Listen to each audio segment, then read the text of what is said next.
I like to move it, move it. I like to move it, move it. You like to move it. I like to move it, move it. I like to move it, move it. I like to move it, move it. You like to move it.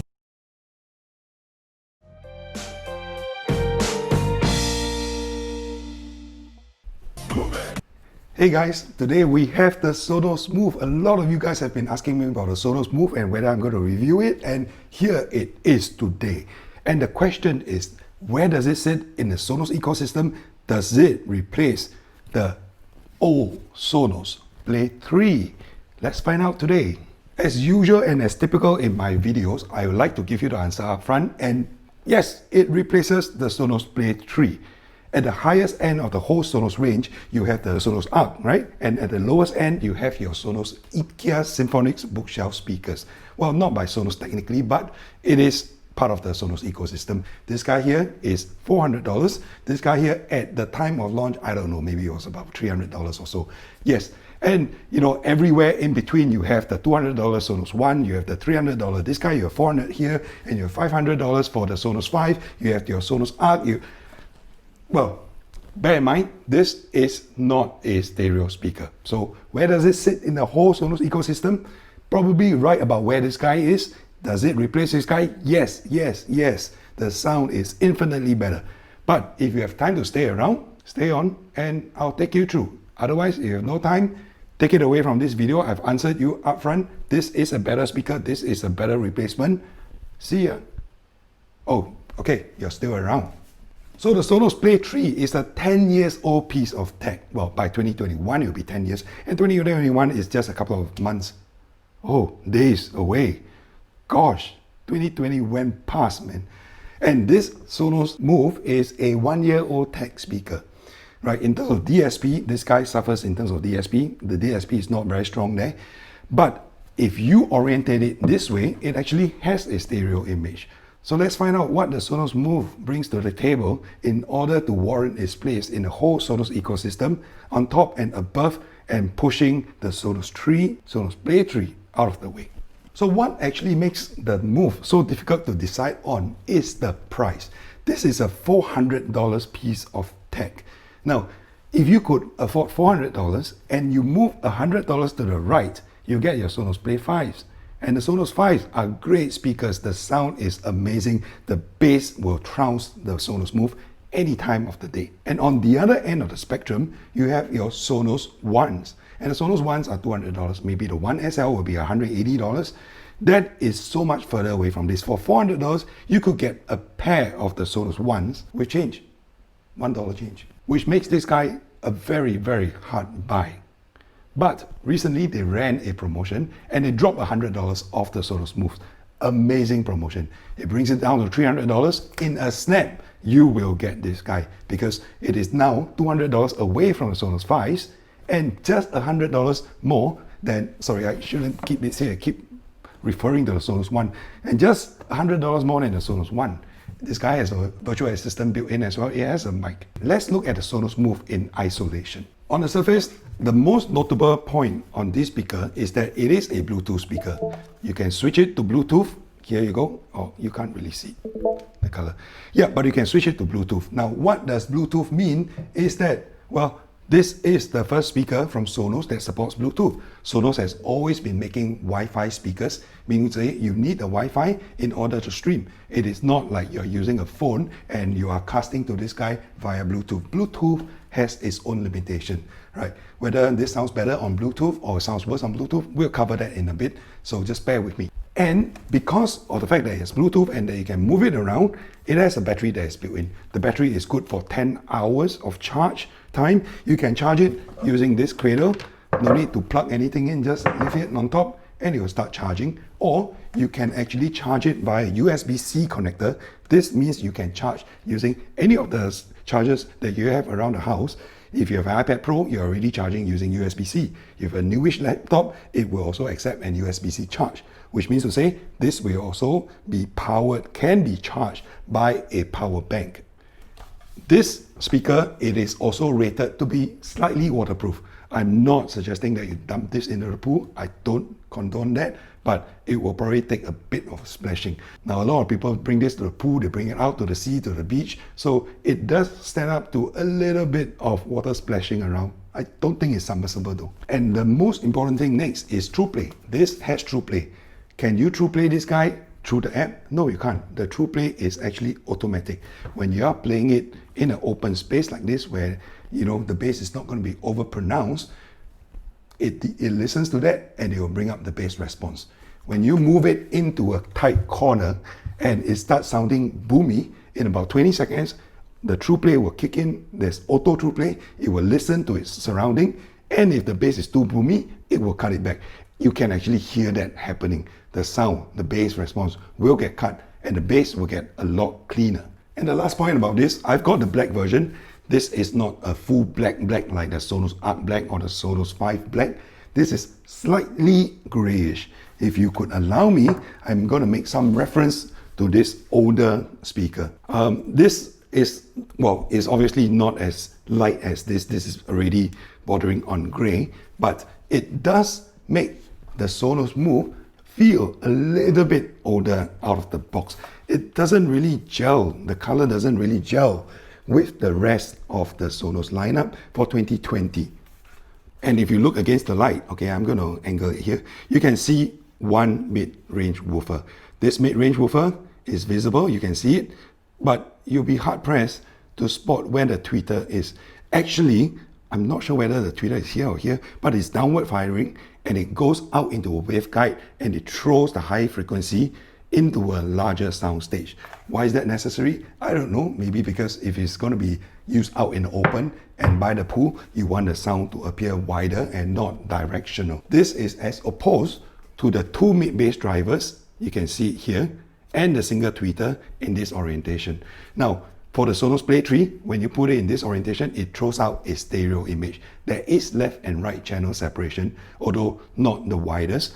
If you look at the construction of the cabinet here, there's a slight arc, very, very slight arc, to throw the sound to the sides respectively.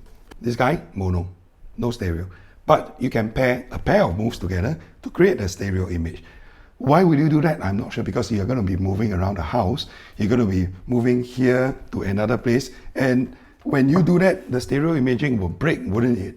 If you wanted them to be stereo and in a place, buy the Sonos 5s or even a pair of Sonos 1s. The last thing I'm going to bring up is this rubberized, well, it's not rubber actually. This is actually silicone. It likely won't peel and appear and feel rubberized and tacky to the touch and slimy and sticky over time. So let's see how this holds up. Now, this is an important product for Sonos. This is Sonos' first Bluetooth speaker. In other words, what you are doing is that when you switch it to Bluetooth, you can play Apple Music, you can play Spotify, and you pair it to your phone via Bluetooth. You do not need the Sonos S2 app to run. In fact, if you launch your Sonos S2 app, even if you are within range of your Wi-Fi, it will not see the Sonos Move if it has been set to Bluetooth mode. You can pair to two different devices. I've paired it to my Mac as well as my iPhone, but they don't play at the same time. It is not multicast. I'm not sure where Sonos is moving with the Sonos Move, or where Sonos Move is moving with the Sonos Move. I'm not sure where Sonos is heading with the Bluetooth implementation. I don't think it's bringing it across to all the other speakers, but the rumors of the Sonos headphone could actually use this exact implementation. If you missed my video where I put out the Sonos headphone pattern, do check out the link here and see what I think about the Sonos Bluetooth headphone. But otherwise, this is why I think it's an important product. There are a lot of innovations here. There is the Auto TruePlay and there's Bluetooth and there's a battery pack inside here. Good for maybe 900 charges, they are saying. Good for 3 years of use, which is serviceable, and Sonos will come up with a battery replacement. Sonos products last a really long time. So if it is battery, unlikely it's going to last 10 years. Batteries have a finite shelf life. So good that they are offering a change of the battery. I think it will help protect your investment. So the most important thing now, how does the Sonos Move sound in comparison with the Sonos Play 3? Let's find out. So I'm going to pull up this chart here. This is the Sonos Move on its own, right? This is using Bluetooth. You see the blue line? Yes, blue line for Bluetooth. You'll see the frequency response. The extension is actually quite low. You'll go down to about 40 Hz, 50 Hz quite confidently. I've tested the test tone at 40 Hz. It is audible at 50% volume mark. So a pretty capable speaker, some dips at the 150 Hz range, which means to say some mid bass might come across as a little bit weak. But maybe sometimes if you put it into the corner, depending on your placement, where you're using it, it could work for you. And then the question begs, if you play sound via Bluetooth and if you play sound via Wi-Fi, does the sound signature change? Because the bandwidth is definitely different. Bluetooth is a pretty old implementation. Well, yes, there is Bluetooth 5.0, but it is still not as wide a bandwidth as Wi-Fi. But Sonos, notorious for not using the full bandwidth of the Wi-Fi, recently discovered that they actually support 5 GHz Wi-Fi, but they have not done it. They have been using the 2.4 GHz, and a lot of connection happens at 54 Mbps to the router. That's it. Let's look at this chart. So the green line represents the sound, the frequency response when I'm doing the frequency sweeps of the Sonos Move when it's tethered to the Wi-Fi. So you're playing sound via Wi-Fi, playing sound via Bluetooth.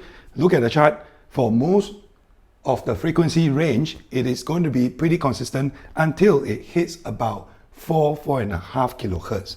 And then you'll see it widen up. So on Wi-Fi, the Sonos Move actually performs better at a higher frequency, or rather it has a higher volume at a higher frequencies. That's evident by the green chart here. But for the rest of the frequency, you're not going to be able to tell much of a difference. So why is that so? I'm not very sure. Wi-Fi, higher bandwidth for the higher frequencies. Not very sure. But what this chart says is that if you're at home, just connect it via the Wi-Fi. And the best thing is it will then play with every other Sonos speaker that you have at home. And then I start thinking, right? When you bring this out, this guy is running on battery. This means it's running and powered via DC.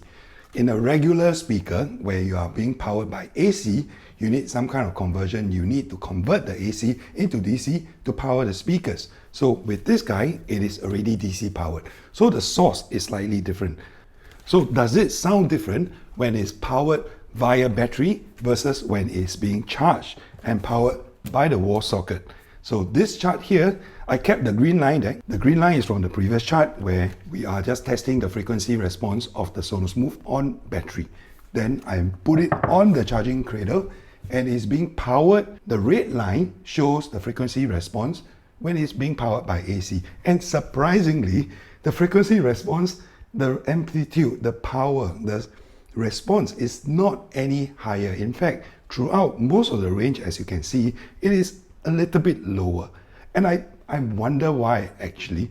But the good thing is, if you look at the line, the response, it is actually a lot flatter throughout. So you don't get those pesky ups and downs, the dips and the valleys and the peaks in the green response line. And the red line is a lot smoother. I am not sure what it means. I have not done critical listening. I've just gotten this a couple of days back. Work has kept me away from my speakers. But if I find out more over time, if there's a difference in listening via Wi-Fi powered and Wi-Fi not powered, I'll let you know. And finally, sorry to have kept you waiting, how does it compare to the Sonos Play 3? And here's the chart. So red chart for the Sonos Move powered on Wi-Fi. The gray chart, the gray line is the Sonos Play 3. Now, if you look at the frequency response, the Play 3, they probably play down to about 60 Hz or so, and it starts giving up the ghost in the bass department, whereas the Sonos Move is keeping it all the way up to 40 plus Hz. If you listen to these two side by side, straight away, you'll be able to tell this is a much more powerful speaker. That's why earlier in the beginning of the video, I told you up front, this guy trounces the Play 3 completely. Now, do I think there is another Play 3 replacement? Maybe the Sonos 3. I technically don't need the Bluetooth. I don't need the battery power. I would prefer a speaker that is priced much closer to $300 than the $400 regular selling price and makes for a viable replacement for the Sonos Play 3.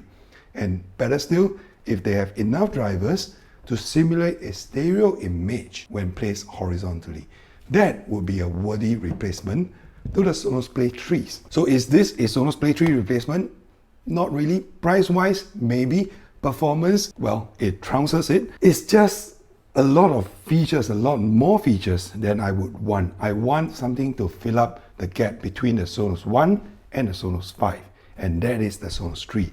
It has been missing for the last, I don't know how many years. I thought that they would announce it when they announced the Sonos 5s, but no, I'm still hopeful for that. I want a Sonos 3. I want to see where that goes. When the moment they launch it, straight away, I will order it. So if you are interested in this kind of reviews on wireless audiophile products, do consider subscribing to my channel and leave a comment, leave a like on this video. It will really help. And if you find my videos useful and if you would like to leave me a small contribution towards my coffee fund, do consider scanning this QR code here. It will take you to my Patreon account. If you do not scan the QR code, that's fine. I will leave the link to my Patreon account in the description below. And I hope you have enjoyed today's video. I hope it has given you a quick introduction to what the Sonos Move is about. Any more requests for videos on the Sonos Move, do drop them in the comment section below. And I'll see you in my next video.